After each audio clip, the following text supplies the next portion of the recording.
लेकिन 2019 का जब मैं इतने सारे 3-4 मैंने एग्जाम दे लिए, फिर मेरा जो 10+2 वाला एग्जाम था सर, उसके अंदर ही मैं फाइनल मेरिट में बाहर हो गया था डिस्ट्रिक्ट के बाद में। एसएससी एमटीएस का जो एग्जाम था उसके अंदर ही मेरा सिलेक्शन नहीं हो रहा था। एक बार तो सर सबने बोल दिया था कि जब तेरा सिलेक्शन एमटीएस में नहीं हो रहा तो एसएससी तो तेरे बस की बात वैसी भी नहीं है। जॉब में आपको थोड़ा टाइम लग जाता है कई बार।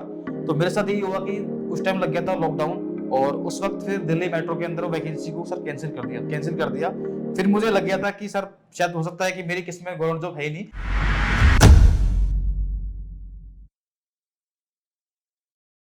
हेलो, नमस्कार। टॉपर्स टॉक की इस सीरीज में एक नए वीडियो में आप लोगों का सभी का स्वागत है। आज हमारे साथ हैं अपने एक स्टूडेंट सुनील, जिनका सिलेक्शन हुआ है जीएसटी इंस्पेक्टर पर। और बहुत सारे स्टूडेंट्स को लगता है कि मेरे जो मार्क्स हैं सर, मेरे 10th में मार्क्स कम हैं, 12th में मार्क्स कम हैं, मेरा सिलेक्शन होगा नहीं होगा। हम लोग सुनील से ही जानने की कोशिश करेंगे। सबसे पहले तो सुनील, आपको बहुत बहुत बधाई जीएसटी इंस्पेक्टर के लिए। 2022 में इनका सिलेक्शन हुआ है। तो अब हम लोग सुनील से ही जानेंगे। सुनील, आप अपने बारे में बताइए, अपने पेरेंट्स के बारे में बताइए क्या करते हैं, साथ साथ अपने 10th और 12th के परसेंटेज के बारे में भी एक बार अपने स्टूडेंट्स को बताओ। आप इसको थोड़ा सा डिटेल में बताना। सबसे पहले तो मैं धन्यवाद करना चाहूँगा पवन सर का कि इन्होंने मुझे यहाँ पर आज आमंत्रित किया, और मेरी जो यहाँ पर जो भी मेरी यहाँ पर स्ट्रगल रहा उसको मैं आपके साथ शेयर करूँगा। इससे आपको लगेगा कि वास्तव में हमें अगर स्ट्रगल जो हमारे वो लंबे हो सकते हैं, लेकिन हमें जो भी हमारा टारगेट है वो हमें डेफिनेटली मिलेगा ही मिलेगा। तो सबसे पहले मैं अपने बारे में बताना चाहूँगा। मेरा नाम सुनील कुमार, और एसएससी सीजीएल के अंदर मेरा सिलेक्शन जीएसटी इंस्पेक्टर पर हुआ है। सबसे पहले मेरी जो यहाँ पर 10th की जो यहाँ पर है वो राजस्थान बोर्ड से मेरी यहाँ पर हुई है, और उसके अंदर मेरी जो परसेंटेज है वो है मात्र 59%, जो कि एक बिलो एवरेज परसेंटेज है। और हिंदी मीडियम का मैं विद्यार्थी यहाँ पर रहा हूँ। इसके बाद मेरी जो यहाँ पर 12th हुई है वो भी राजस्थान बोर्ड से हुई है, और उसके अंदर मेरी जो परसेंटेज है वो भी मात्र 54% है। तो ये मेरी यहाँ पर 10th और 12th की परसेंटेज रही है सर। और ग्रेजुएशन में क्या रहा है सुनील आपका? सर ग्रेजुएशन के अंदर मैंने यहाँ पर बीटेक किया हुआ है सर। ठीक है। तो जैसा आप लोगों ने देखा, कोई भी फर्क नहीं पड़ता कि आपके 10th में कितने मार्क्स हैं, 12th में आपके कितने मार्क्स हैं। साथ साथ एक चीज मैं आपको और बताना चाहूंगा, आपकी मेहनत थोड़ी सी लंबी हो सकती है, लेकिन जैसा मैंने मेरे प्रत्येक वीडियो में कहा है, आज तक मैं किसी भी ऐसे स्टूडेंट से नहीं मिला हूं जिसने लगातार मेहनत की हो और उसका सिलेक्शन नहीं हुआ हो। तो आप इनके 10th के परसेंटेज देख सकते हैं, 12th के परसेंटेज देख सकते हैं। बस एक ही चीज़ आप लोग ध्यान रखो, लगातार मेहनत कीजिए, सिलेक्शन आपका 100% होगा। दूसरी चीज़ हम लोग सुनील से अभी पूछने की कोशिश करते हैं कि आपने एसएससी के बारे में कब सोचा, कब से तैयारी कर रहे हैं, और इसमें कैसे आए आप लोग, सिर्फ एसएससी में ही कैसे आए? सर एक्चुअली तो मैंने सर तैयारी स्टार्ट की थी, मैंने आरवी एनटीपीसी के लिए स्टार्ट मैंने। लेकिन मेरे फ्रेंड ने मुझे बताया था कि अगर आपको तैयारी करनी है तो मदर्स एजुकेशन का मुझे यहाँ पर बताया था मेरे फ्रेंड ने।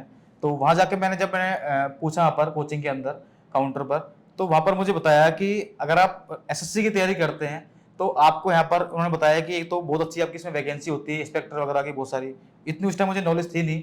और साथ में ये बताया कि अगर आप एसएससी की तैयारी करोगे तो आपकी मैथ्स, रीजनिंग, जीके ये तो आपकी स्ट्रॉन्ग होगी आपकी। साथ में आपकी इंग्लिश भी आपकी इंप्रूव जाएगी, ताकि आप और भी जो बाकी एग्जाम्स है, जैसे आपके बैंक के एग्जाम होते हैं, वो भी आपकी हेल्प करेंगे इसके अंदर आपको सिलेक्शन के लिए। तो इसलिए सर मैंने फिर यहाँ सोचा कि जब मुझे तैयारी करनी है तो मैं प्रॉपर तैयारी करता हूँ, और फिर मैंने एसएससी के अंदर मैंने तैयारी स्टार्ट की यहाँ पर। और ये तैयारी कब शुरू किया आपने? सर 2016 के अंदर मैंने एंड में की थी, तो अगर मैं कहूँगा तो 2017 स्टार्ट कर सकता हूँ सर मैं। 2017 में। उसके बाद क्या क्या हुआ? 17 में, 18 में, 19 में कौन से आपने एग्जाम दिए, कहाँ कहाँ आप फेल हुए, कब आपने बीच में तैयारी करने का थोड़ा छोड़ भी दिया था? तो उसके बारे में भी एक बार बच्चों को आप बताइए। 2017 के अंदर मैंने प्री एग्जाम मैंने दिया था। तो हालांकि मैंने 2016 में दिया था प्री, तो उस टाइम मेरा प्री क्वालिफाई नहीं हुआ था, क्योंकि उस टाइम मेरी कोचिंग स्टार्ट ही मैंने की थी जस्ट यहाँ पर। तो 17 के अंदर मैंने वापस मैंने एग्जाम दिया प्री का, तो प्री मेरा क्वालिफाई हो गया था। और फिर मैंने मेंस दिया, और सर उस साल पेपर भी काफी अच्छा आया था सीजीएल मेंस का। 17 का पेपर काफी अच्छा पेपर था। तो उस टाइम मैंने दिया, तो मेरे मेंस में मैथ में शायद मेरे 120 मार्क्स थे आउट ऑफ 200। तो फिर मेरा जो है मेंस भी निकल गया था, लेकिन फाइनल मेरिट के अंदर मेरा सिलेक्शन नहीं हो पाया था। तो वहां से भी मेरे अंदर थोड़ा सा डिमोटिवेशन आ चुका था कि एक तो मतलब मैंने तैयारी स्टार्ट करी, और सर उससे पहले मैं प्राइवेट जॉब भी करा था, तो मैंने प्राइवेट जॉब छोड़ के मैंने तैयारी स्टार्ट की थी सर बीटेक के बाद मैंने। तो उसके बाद फिर मैंने यहाँ पर 2018 के अंदर मैंने फिर से मैंने तैयारी स्टार्ट की, और फिर मैंने यहाँ पर प्री का मैंने एग्जाम दे चुका था 2018 का। तो प्री के अंदर मेरे उस टाइम अच्छे मार्क्स आए थे 158। उस टाइम के 2018 के अंदर। और हुआ क्या कि सर प्री के एग्जाम बाद में एक वैकेंसी और आई थी आरआरबी जेई की। और मैंने क्योंकि मैंने बीटेक किया हुआ था तो सब बोलते हैं कि अगर आप बीटेक किया है तो एक बार टेक्निकल में घुस जाए एक बार। तो मैंने सोचा कि चलो जेई का एग्जाम है, तो उस टाइम क्या है कि सर प्री के अंदर पूरा नॉन टेक्निकल आता है, उसमें मैथ रीजनिंग इंग्लिश जीके ही आते हैं सब्जेक्ट वगैरह। तो मैंने यहाँ पर प्री एग्जाम दिया और मेरा प्री जो है मेरा क्वालिफाई हो गया था, अच्छे मार्क्स यहाँ पर। तो फिर उसका सेकंड पेपर जो होता है वो होता है टेक्निकल। तो मेरी सबसे बड़ी गलती मैंने यही की थी कि मैं अपने लक्ष्य से भटक चुका था। अगर आप एक चीज पे फोकस करोगे तो आपका सिलेक्शन श्योर है, लेकिन आप थोड़ा सा भी इधर उधर होंगे तो थोड़ी दिक्कत आती है। तो मैंने यही गलती की और फिर मैं जेई के अंदर चला गया। उसके साथ मेरा सर ना तो मेरा सीजल में सिलेक्शन हुआ और ना ही मेरा जेई के अंदर सिलेक्शन हुआ 2018 के अंदर। उसके बाद फिर 2019 का मैंने तैयारी स्टार्ट करी मैंने, और 2019 के अंदर मेरा प्री निकल गया था और मेंस भी मेरा निकल गया था। और मेंस के अंदर मेरे जो मार्क्स थे मैथ में वो 201 मार्क्स थे आफ्टर नॉमिनेशन यहाँ पर। और लेकिन मेरा दिक्कत ये आ रही थी कि मेरा अब तक सिलेक्शन एक कारण से नहीं हो पा रहा था, वो था मेरा सर इंग्लिश यहाँ पर। क्योंकि मेरे इंग्लिश में कभी मेरे मार्क्स 120 128 तक आते थे, इतने मार्क्स मेरे आते थे यहाँ पर। तो हर बार मैं प्री में से लेकर मैं फाइनल मेरिट तक बाहर हो जाता था। लेकिन 2019 का जब मैं इतने सारे 3-4 मैंने एग्जाम दे लिए, फिर मेरा जो 10+2 वाला एग्जाम था सर उसके अंदर ही मैं फाइनल मेरिट में बाहर हो गया था डिस्ट्रिक्ट के बाद में। एसएससी एमटीएस का जो एग्जाम था उसके अंदर ही मेरा सिलेक्शन नहीं हो रहा था। तो एक बार तो सर सबने बोल दिया था कि जब तेरा सिलेक्शन एमटीएस में नहीं हो रहा तो एसएससी तो तेरे बस की बात वैसी भी नहीं है। तो ये मेरा सफर था आता 19 तक का। तो फिर मैंने सोचा कि अब तो मैं तैयारी नहीं कर पाऊंगा, मतलब कि सब जब मेरा एमटीएस में नहीं हो रहा, ये नहीं हो रहा, तो फिर तैयारी कैसे करूं मैं। तो उसके बाद में हुआ क्या है सर कि मैंने तैयारी करना एक तरह से मैंने छोड़ दिया था 2019 के अंदर मैंने। तो 2019 के बाद में सर एक वैकेंसी और आई थी, दिल्ली मेट्रो सीआरए की वैकेंसी आई थी इस टाइम पे। अब उसमें भी सिलेबस जो था उसमें मैथ रीजनिंग इंग्लिश जीके जो एसएससी में आता है वही था, और उसका जो सिलेबस था वो थोड़ा सा एसएससी से कम था यहाँ पर। तो मुझे लगा कि चल सीजन नहीं हो पा रहा है तो एक बार इसका भी ट्राई कर लेता हूँ, जब मुझे जो भी लेनी है कोई सी भी यहाँ पर। तो मैंने उसका ही मैंने एग्जाम दिया। प्री मेरा क्वालिफाई था और उसमें प्री मेंस एक दिन में होता है उसके अंदर, और उसके आंसर की भी यहाँ पर आउट हो चुकी थी, मेरे मार्क्स भी काफी अच्छे आ रहे थे। तो मुझे लगा कि मेरा सिलेक्शन में श्योर हो जाएगा यहाँ पर। लेकिन होता है ना कि जब किस्मत आपकी ज्यादा खराब होती है तो जॉब में आपको थोड़ा टाइम लग जाता है कई बार। तो मेरे साथ यही हुआ कि उस टाइम लग गया था लॉकडाउन, और उस वक्त फिर दिल्ली मेट्रो के अंदर वैकेंसी को सर कैंसिल कर दिया था। मतलब इतना एंड स्टेज तक पहुंचने के बाद में पैकेज कैंसिल कर दिया। फिर मुझे लग गया था कि सर शायद हो सकता है कि मेरी किस्मत में गवर्नमेंट जॉब है ही नहीं। और उस वक्त सर एक मतलब मेरे ताऊजी वगैरह है, तो वहाँ पर एक पंडित जी आए हुए थे। तो उन्होंने बोला कि मतलब उन्होंने मेरा हाथ दिखाया, तो उन्होंने बोला कि भाई इसके हाथ में तो मतलब गवर्नमेंट जॉब है ही नहीं लकीरों में इसके, और ये तो मतलब थोड़ा टेंशन में रहेगा, इसके तो मतलब शनि मंगल बुध सारे ग्रह इसके पीछे पड़े हुए हैं। तो सर और सर थोड़ा डिमोटिवेट कर दिया उन्होंने मुझे यहाँ पर। और उसके बाद तो सर एक बार मैं बीच में रोकूंगा। जी सर। आपने देखा कि सुनील से हम लोग बातचीत कर रहे हैं, बड़ी इंटरेस्टिंग बातचीत हो रही है। और 2017 में शुरू किया, 2017 में सिलेक्शन नहीं हुआ, 2018 में प्री में हो गया, मेंस में नहीं हुआ, 19 में नहीं हुआ, यहाँ तक कि एमटीएस में भी नहीं हुआ। और उसके बाद आज सुनील मेरे साथ बैठे हैं जीएसटी इंस्पेक्टर बनकर। साथ साथ आपने अभी भी इनसे सुना कि इनका जो है कोई अपने पंडित जी आए थे, उन्होंने भी साफ साफ मना कर दिया था जी वहां पर मेट्रो में फाइनल अच्छे मार्क्स आने के बाद। और वो उस टाइम लॉकडाउन चल ही रहा था, और उसमें भी मतलब वो वैकेंसी ही पूरी की पूरी खत्म कर दी थी, रद्द कर दी थी। इतने संघर्ष के बाद भी अभी कहानी चल रही है, हम लोग आगे जानने की कोशिश करेंगे। लेकिन मुझे खुद को ऐसा लग रहा है कि यार कोई भी बच्चा अगर लगातार मेहनत करता है ना, तो कितनी भी बार आप फेल हो जाओ लेकिन कहीं ना कहीं आप लोग 100% सिलेक्ट होगे। बहुत सारे बच्चे, मैंने सुनील को बीच में इसीलिए रोका है क्योंकि आज सुबह सुबह भी मुझसे एक बच्चा मिला था कि सर मेरे 3 नंबर से रह गया, 5 नंबर से रह गया। बहुत बच्चे डिमोटिवेट होते हैं। अगर आप 1 नंबर से, 2 नंबर से या 3 नंबर से रह रहे हो तो ध्यान रखना, छोड़कर मत भाग जाना। अभी आप लोग सिलेक्शन के नजदीक हो। 2020 आ चुका है, फाइनल सिलेक्शन हुआ है 2022 जीएसटी इंस्पेक्टर पर। इसके बीच में क्या जर्नी रही वो जानने की कोशिश करते हैं। उसके बाद सर मुझे लगा कि सर अब मेरी गवर्नमेंट जॉब मेरे बस की बात है नहीं। तो मैंने उस टाइम मतलब मैंने पढ़ाई छोड़ चुका था और मुझे लगा था कि अब मुझे कोई प्राइवेट जॉब तो मुझे कर लेनी चाहिए।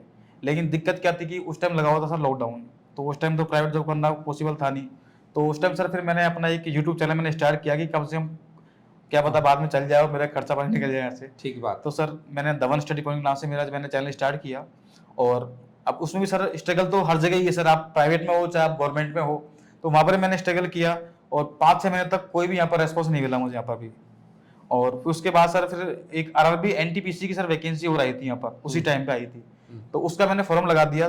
फिर बोलते नहीं कि लगा कि चलो उसमें इंग्लिश नहीं है, सबसे अच्छी बात थी क्योंकि मेरी इंग्लिश वीक थी, तो मुझे लगा इसमें इंग्लिश नहीं है तो इसका तो मैं एग्जाम निकाल लूंगा 100%, क्योंकि सर मैंने 17 महीने मदर्स एजुकेशन के अंदर मैंने कोचिंग की थी, तो मेरी मैथ्स पवन अफसर से मैंने पढ़ी थी यहाँ पर, और मेरी मैथ्स काफ़ी अच्छी हो चुकी थी, क्योंकि मैंने बताया सर कि 2019 के अंदर मेरे जो मार्क्स थे मैथ में वो भी 201 मार्क्स थे, और मतलब हर बार मेरे अच्छे मार्क्स आते थे। प्री के अंदर मेरे 50 आउट ऑफ 50 भी आ चुके हैं मार्क्स मेरे।